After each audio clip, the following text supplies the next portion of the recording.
Hello, friends, Inform Scotland followers, and others.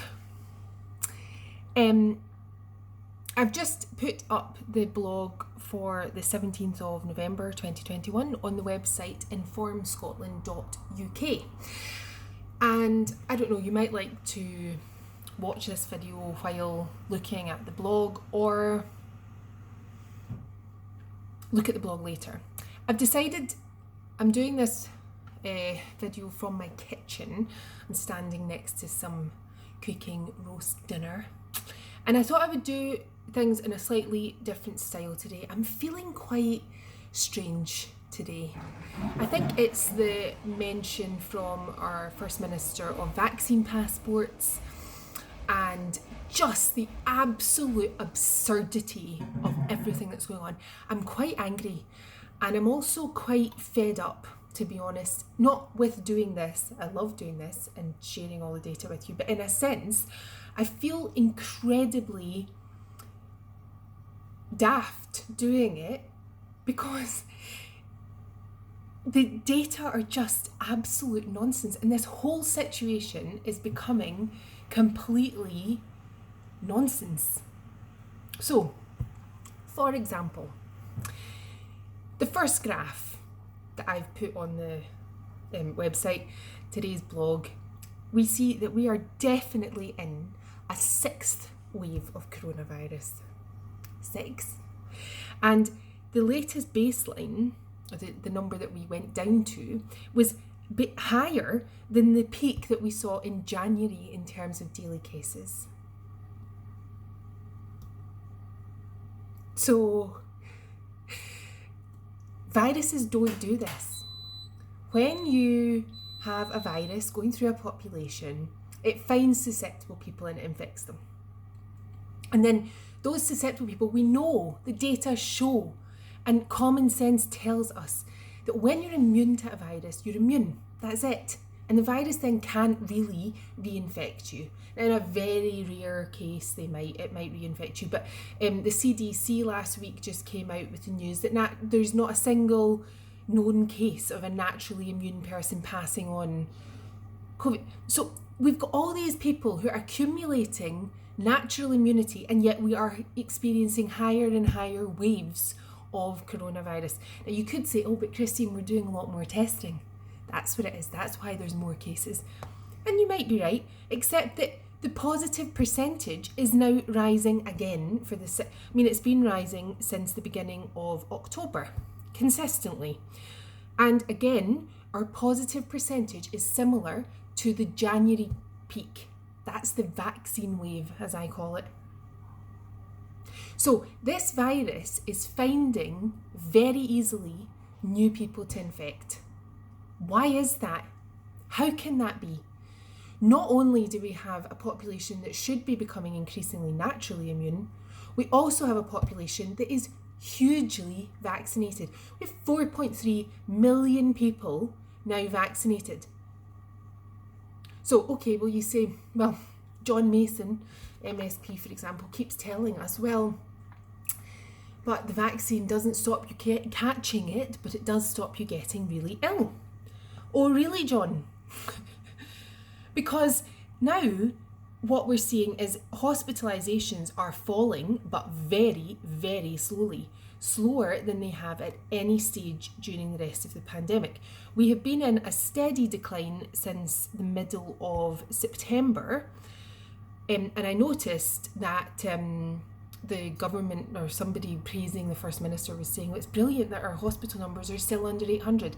I didn't realise that was the measure of success, because 800 people in hospital with coronavirus sounds quite bad to me for this time of year, considering how many people are vaccinated, considering that this vaccine is supposed to prevent you becoming seriously ill. Now, somebody in hospital with COVID is seriously ill, aren't they?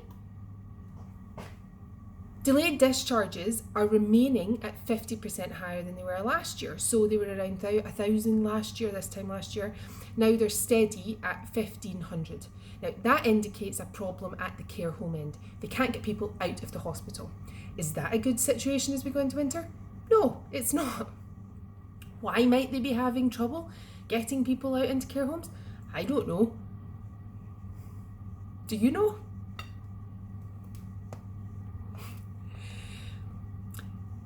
So we've got hospital occupancy. I've put in a wee blurb about this in the blog, but we've now had 215,975 COVID patient hospital days compared to 203,000 last year.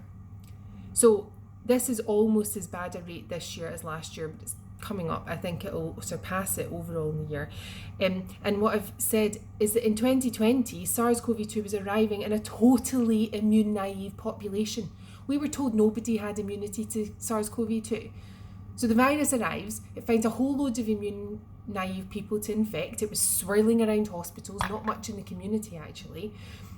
And now it's finding it easier to find people to infect badly enough that they end up in hospital. How?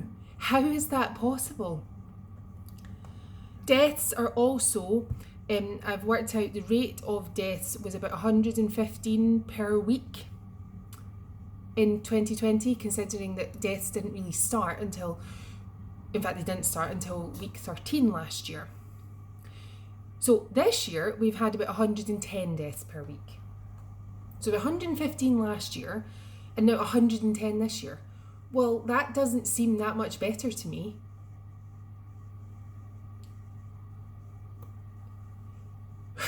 Then you see a series of graphs which indicates two things, I think. One is the labs are a disaster. We have consistently now like a factor of 2 difference between positive rates delivered on one day of the week compared to another day of the same week. So I don't see how that can be explained in any other way than that there's a problem in the labs. Because I just can't accept that it's reasonable that you can have twice the rate that on Tuesday as you have on a Thursday in the same week coming back positive. Then you can also see though that even as tests are falling, the number of tests conducted are falling, unlike in previous waves when the number of tests conducted fell, you saw the number of positives fall. But the number of positives seems to be staying up even as the number of tests conducted comes down. And that indicates that you actually have, whatever it is these tests are measuring, they're finding a lot of positives. And that's backed up by 2 of the graphs in this blog.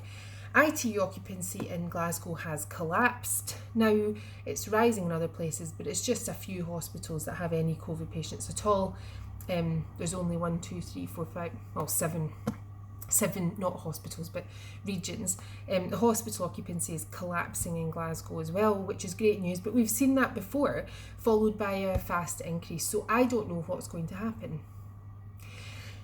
My point is, if you are going to say that vaccines are the answer, well, we've had a lot of vaccines. We have 4.3 million people in the Scottish population vaccinated with 1 dose. And we've started doing boosters, and still, I don't think this situation is acceptable. And still, we're in a situation where the government's saying that it's having to introduce more measures in order to control the spread of coronavirus. Why? Why is this the first virus in history that continues to spread through us like wildfire? How does it keep finding so many susceptible people to infect? Now, either something about the virus is changing in a way that no virus has ever done before, or something about the population is changing to make the population more vulnerable to the virus. And I, dear viewer, will leave it to you to decide what that might be. I've got to go and get tidied up to go to work and finish making my family's dinner. This is just a little sideline I've got going here. It's super fun. Stay sane, stay strong, stay tuned, and remember, I do love you. I really, really do. We're in this together.